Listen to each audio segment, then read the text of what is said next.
Hello and welcome to Criminal Justice Inspection Unpacked, the podcast of Criminal Justice Inspection Northern Ireland, where we explore issues and developments in the criminal justice system in Northern Ireland. I'm Meloney McVeigh and it's great to be back with you again. In today's episode, we're going to be looking at developments within the Probation Board for Northern Ireland since the last CJI inspection of the organisation in 2020. Joining me are CJI Chief Inspector Jaqui Durkin and Amanda Stewart, Chief Executive of the Probation Board for Northern Ireland, and they'll be sharing their thoughts. So let's get started. Jaqui, I'm going to come to you first of all. Maybe you can do a little bit of scene setting for us. The last inspection of Probation Board was looking at probation practice, and it did highlight a number of challenges for the organisation. Can you briefly tell us what the inspectors were finding at that time and what needed to happen? Yes, thanks, Melanie. So in 2020, the Probation Practice Inspection Report was published and it made 11 recommendations to the Probation Board for Northern Ireland. And they were really focused around, as they usually are in a CJI inspection, around strategy and governance, delivery and outcomes. So we made 5 strategic recommendations and 6 operational recommendations. And the first of those were primarily for the Department of Justice to look at to the status of PBNI and the governance arrangements for it. So things like the legislation permitted a board of up to 18 members, and certainly as inspectors, we thought it would be worthwhile just looking at that, given the length of time that had occurred since the founding legislation. So other things that we found were around how PBNI staff manage the risk of harm, identify the risk of harm and what they do when they find it. More focus on the quality of work with service users. And I suppose really importantly, looking at the culture of the organisation, which we know is very hard to assess. But certainly a lot of feedback from staff about not feeling valued, about uncertainty, about what they were required to do. And so big challenges for the organisation to address, a lot of issues with trust that needed to be taken forward. And we know that you can never say that's done, but we certainly felt it was important to have recommendations around that for the board and for the senior team in PBNI. So quite a challenge that was being set through this inspection report for the organisation. Yeah, I remember this inspection report well because it was one of the first ones that I was involved in when I became Chief Inspector. And that's why I felt it was important that we followed up on that and to see how the organisation had grown and developed as it moved forward. And it certainly was very challenging. It was challenging for me as Chief Inspector to have some of those difficult conversations with the team at the time, because no one wants to hear, challenging findings and recommendations. They maybe don't recognise themselves or their organisation in those recommendations. So it was important that we explained the evidence base and how we felt it was important that the PBNI grip this inspection report and move forward with the recommendations. That's maybe a good opportunity to turn to yourself, Amanda, because you were just coming into the organisation, newly appointed, soon after the report had been published. What were your thoughts about this piece of work that was sitting in your in tray at that time? Melanie, I think for me, I had come in a few months after the inspection had been produced, and there was a real sense in the organisation around the need to do something about this. And I suppose in a sense, it was really then for me just to just bring the direction to the organisation, because what I got was a sense of wanting to do the practice better. There was a recognition that the culture wasn't right. When I did read it, I remember thinking this was about probation practice, and yet the bits that were really stark were around the culture. And I suppose in a sense, and in fairness to CJI, you can't separate the two out, because you can't deliver effective probation service unless your staff feel valued and supported. And not particularly when you're dealing with really complex individuals and public safety risks. They need to feel safe in their practice. And in a sense, that was really what jumped out at the page of me. To some extent, we needed to deal with the culture to be able to affect the practice. and the two really were intertwined. But initially, when I did read it, I thought, why was this called a probation practice inspection? Because actually the bits for me were more about culture. But in terms of that time, just reading it, it also probably just in the back of my mind and start to have those initial conversations with staff at the outset, going out and about round teams, was really just, it probably provided me with that context to ask some of the right questions and really to get a sense of what I needed to do and what I needed to prioritise as chief executive. So in many ways, I welcomed it, and I suppose I would say it's much easier whenever you're not the person that received that. Do you know, to some extent, I was the person that came in and had the report, and the onus was then on me to deliver the recommendations and to make some of those changes. The pressure came on me around the follow-up inspection. And that's something that we'll be looking at now. But those, in terms of those initial challenges, what was it a difficult report for staff, or was it more a difficult report, do you think, for senior management within the organisation?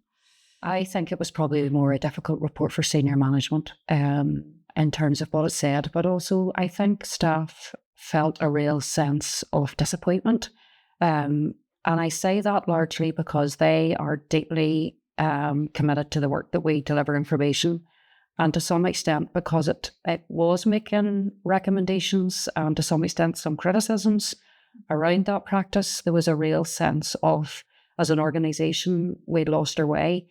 And there was a bit of blame at the organisation in that, but there was also a sense among staff of what their responsibility to this was. I mean, in fairness, Jaqui touched on something really important there. And in many ways, for an inspection coming in, I think the biggest criticism of your senior team can be that the inspectors come in and tell you something you didn't know. And in many ways, I've often said, if you're bringing in an inspection, make sure that you know what they're going to be told or what they're going to find. And there's no point in trying to cover things up either. But I think that was probably the bit for the senior leadership team that they struggled with the most. They didn't recognise and they didn't see what really was happening within the organisation. So taking that grip of the recommendations, what was the steps that you were taking then to start to act on that with your senior leadership team? I suppose the steps I started to take were really, first of all, about culture. And that started, and it was really the start of a process that has continued, and that was about listening. I prioritised going out and meeting teams, and rather than getting into a fix-it mode and an action plan, and I did know there was an action plan that had been developed before I joined the organisation. It had gone to the Justice Committee in August, and it had said that all the recommendations were complete. So in many ways, I just set that aside and decided to go out and really talk to the staff. And I also met with a number of other senior leaders in the justice system and with some of our partners in the community and voluntary sector, just to get a sense from them as to where we were at as an organisation and what I needed to do. And just been mindful of the recommendations that were made, but just layering on top of that the real sort of honest conversations that I was able to have right across the organisation with the board. I mean, I think at one time Jaqui came and spoke to yourself really, and you did say to me, listen, you've got challenges, here's what they are, but no better person for it, you know, and that was the sense around just working some of that out myself and not being too dogmatic about it in terms of having a sort of very pedestrian formulaic civil service type approach to a set of recommendations. Mm-hmm. Well, Jaqui, Amanda, that was the work that was going on in the back. What was it that inspectors did find when the follow-up review was carried out?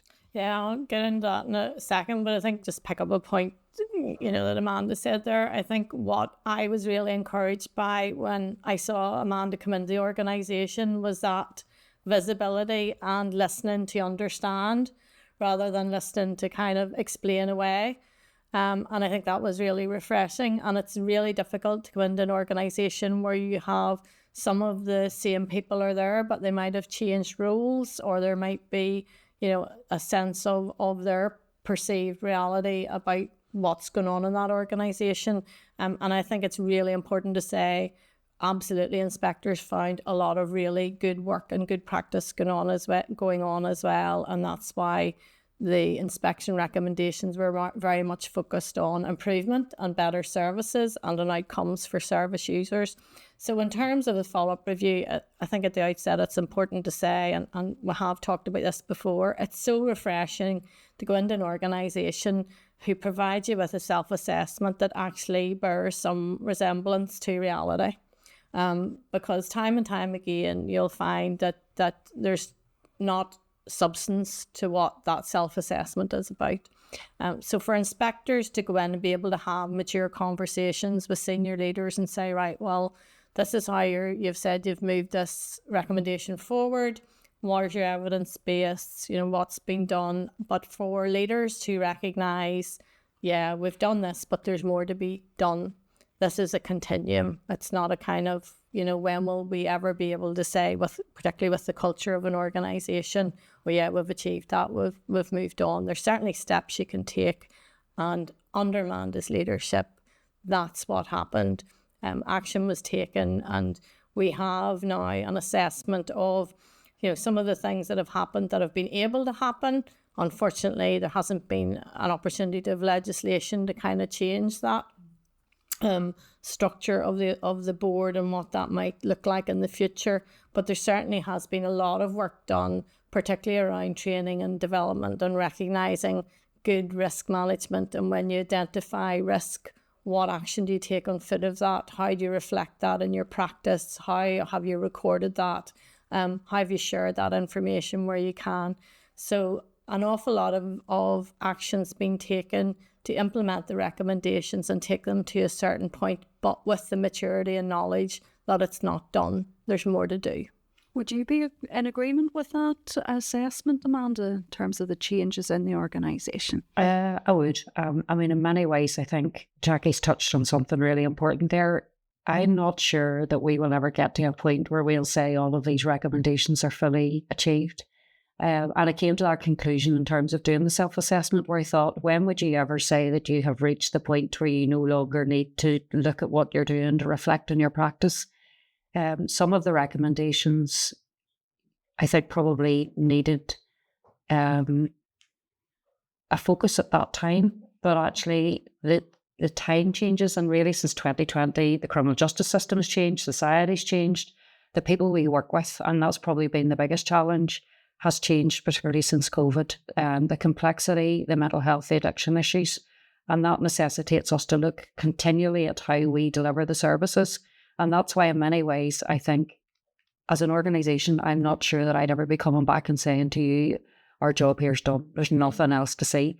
I think if you come back, and even for the next inspection, you'll find things, and that's part of what an inspection and the value of an inspection, that is about somebody from the outside coming in with the intention to actually to improve and develop the services. And when you see inspection like that, I'd say to staff, we have accountability up on our wall as one of our values. And I've often said to them, if you don't like accountability, you're in the wrong job, because the public service requires accountability. But also we do an incredibly important job in terms of public safety, and people and communities need to have trust and confidence in what we're doing. So it is really important that inspectors can come in and that you give an honest assessment of where you're at, because actually what you're trying to do ultimately collectively is make the justice system more effective to create safer communities. And when you see it through that lens, as opposed to taking something personally, then it's much easier to reflect where you're at as an organisation and just some of the changes and challenges that you have going forward. And what about for staff? How have the changes impacted their day-to-day experience? Do you get a sense that it's better now than it was? That things are moving forward in the right way? In fairness, I'm out and about with staff at the minute, and one of the things that I've reflected in the organisation to the board and to the senior team, because I give an update every month at SLT just around some of the engagements that I am having with staff. The thing that really strikes me is how open staff are to just opening my door and coming in and saying to me, have you thought about this? Whereas they wouldn't come near me to start with, because there was a sense that the chief executive was in some way remote in the organisation and a bit distant. And no matter how many times I said an open door policy, nobody ever opened it. And I had to work really hard, and it does feel like 3 years is a long time and yet a short time. But I get a real sense when I go into teams now that staff are just so open to having conversations with me, to saying, listen, this is the issues and here's what you need to do. This would be really great if. And that is lovely to see, because that's what you want as a leader in an organisation, because a lot of the time the solutions to some of the perennial and complex issues, particularly within our world, lie with the practitioners. But I think importantly, and it goes back to what was probably found at the outset around that culture of fear and blame, what I have tried to do as a chief executive is to create a culture where staff can reflect and review their learning or their practice, to look at the learning, and probably more importantly, to feel safe in practice. Because in fairness, the people that we're working with are really complex and risky individuals, and it's so important that they feel safe. And that allows them to not only stay, but also whenever things don't go right, that they can put their hand up and say, as an organisation, to the organisation, as individuals, I get this wrong. And in many ways, that was my approach to self-assessment. It wasn't about saying everything's wonderful here. It's about saying, do you know what? We could do this a bit better. We've lost focus on this. And actually, staff hearing that creates that culture around continuous improvement and learning, which is really set from the top. And that's why the self-assessment was so important, in terms of just not saying our job's done. Yeah. I mean, I think that's critical in terms of when you look at what the probation board do. And I know that, you know, your vision and your mantra is around changing lives, and yet that trusted relationship that you need to build, that your staff need to build with service users, has to apply in-house as well. If you don't, feel that work is a safe space to say, not sure about this, or maybe we should try something else, building those respected and trusted relationships is the business that you're in. And I think too, given where we have all been in organisations and as leaders through the pandemic, out of the pandemic, thankfully, but we're all, have learnt lessons from that period and how we've had to behave as leaders and what we've had to do with our staff. So it's about looking forward. It is very much about, right, where do we go, and with the criminal justice system that has so many people in custody at the minute, some that are coming out and coming to you for services, and yet as a community we're looking to the PBNI to be part of that jigsaw of keeping us all safe and making sure that risk is identified and well managed. So I think it is important that we recognise the great work that your staff are doing, and we're grateful for it, because it is about keeping us safe in society, but it's also looking at the important part PBNI plays in that chain of informing sentencing, but also about alternatives when criminality is evolving. And we've seen, look at what has happened over the last couple of weeks. You look at criminality in Northern Ireland and how, as a community, most of us had dreamt and thought we'd moved on as a community, and yet some of those offenders, when they're sentenced, and if they're looking potentially for community sentencing or supervision, you say, well, that's a different type of criminality, and it's constantly evolving. In terms of, maybe this is a question for both of you in turn, how does probation maintain this positive momentum? And from your perspective, Jaqui, as well, what do you think there is in terms of learning for other organisations within the criminal justice system, in terms of how probation has actually managed this particular inspection and the recommendations? Well, I think what's refreshing is, and Amanda and I have talked about this before, is it's not just about the senior person, it's the whole of organisation approach, about everybody in that organisation very clear about the direction and purpose of what we're there to do and what we want to achieve. So while it is critical to have a visible and trusted leader, that filters down through every member of staff, I think, in an organisation. And I think and moving forward, it's maintaining that attitude and that sort of reflective practice to say, yes, as community changes, as society changes, as the criminal justice system changes, how do we need to flex to that? As an organisation, how do our leaders and our staffs need to skill up to respond to that? Amanda, what would your thoughts be around that? I think from my own perspective, probably just looking to the future. I think the challenges that we face within the criminal justice system are just probably the most significant that we've ever had. And I say that as one of the leaders in the system. And I suppose as I look into probation, it is about making sure that we don't become just looking at ourselves, because we're only one part of the jigsaw. The crime that happens in communities, and it's a wider socioeconomic issues that are causing crime. And I think probably going forward, the priority for me to be for the organisation to become much more upward and looking out at other partners. The criminal justice system is one part. There's also the other parts of the executive in terms of the Department of Health, housing, and importantly, local communities. I mean, one of the messages that I had when I came into the organisation is the people we work with live in local communities, and they are there whenever we're not there supervising them.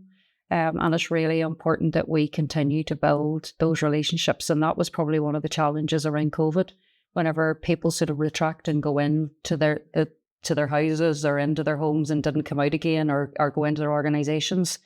That sort of looking outwards at where the solutions and the lie for the people that we work with. Can I ask just how valuable has the follow-up review been for you in terms of getting a sense of your progress or the job that's still to be done?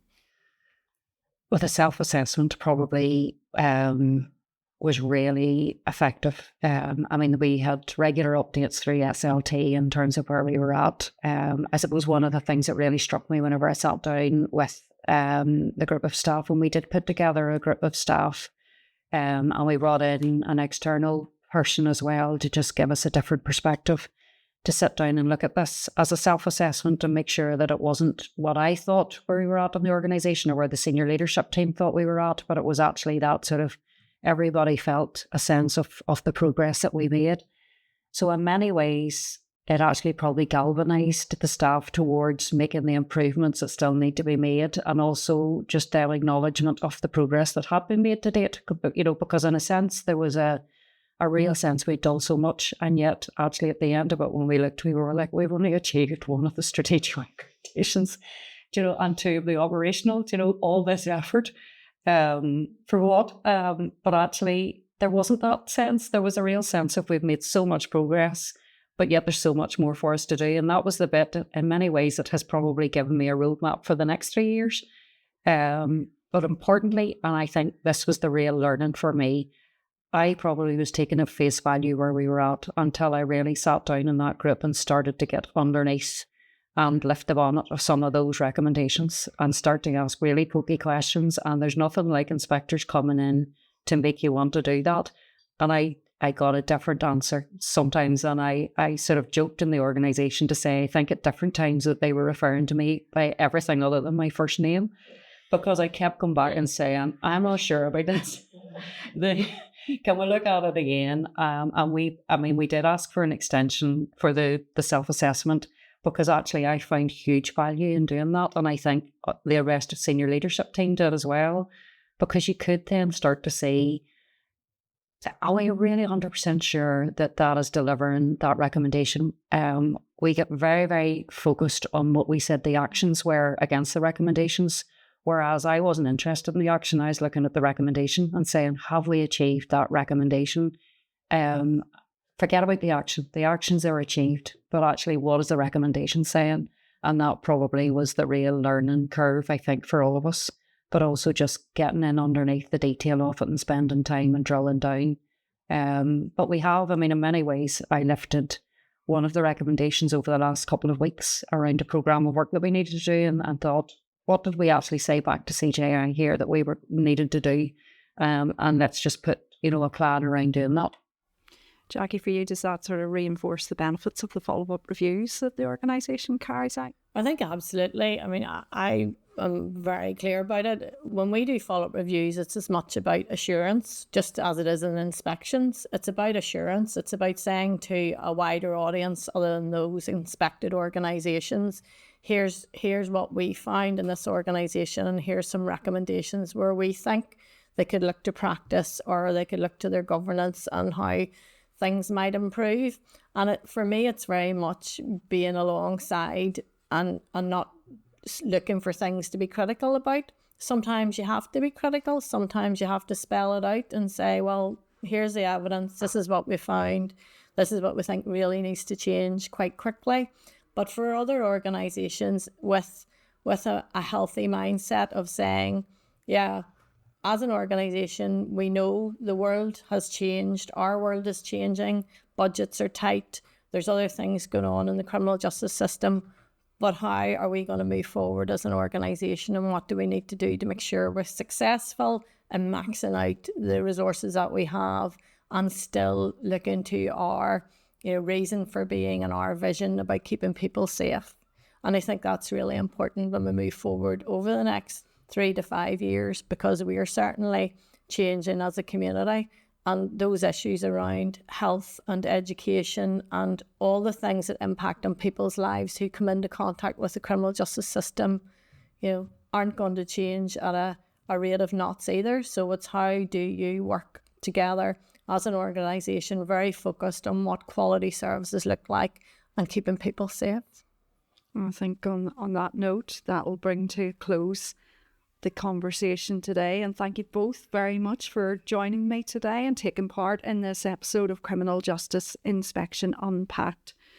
Once again, I hope you've enjoyed the discussion, and I look forward to having you with us again for our next episode, when we look at issues impacting the criminal justice system in Northern Ireland.